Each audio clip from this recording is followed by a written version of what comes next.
This tutorial shows you how to convert your data from wide format to long format in R. Of course, R provides multiple ways to transform your data. I will show the quickest way using the tidyr-package, which you have to install and load before continuing. The original wide format data frame consists of an ID variable and 3 time variables, holding the respective measurements. First, I name the new data frame to my liking. Use the assignment operator and the pivot_longer function of the tidyr-package. Pivot longer indicates you want your final data frame in the long format.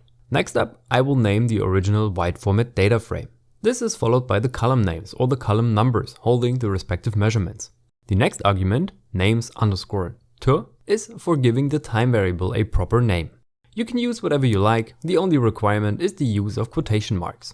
Finally, the values_to argument is required to give the variable holding the measurements the proper name. Again, use what you like within quotation marks. Now you only have to run your code and you will get your formerly wide format data frame transformed into the long format.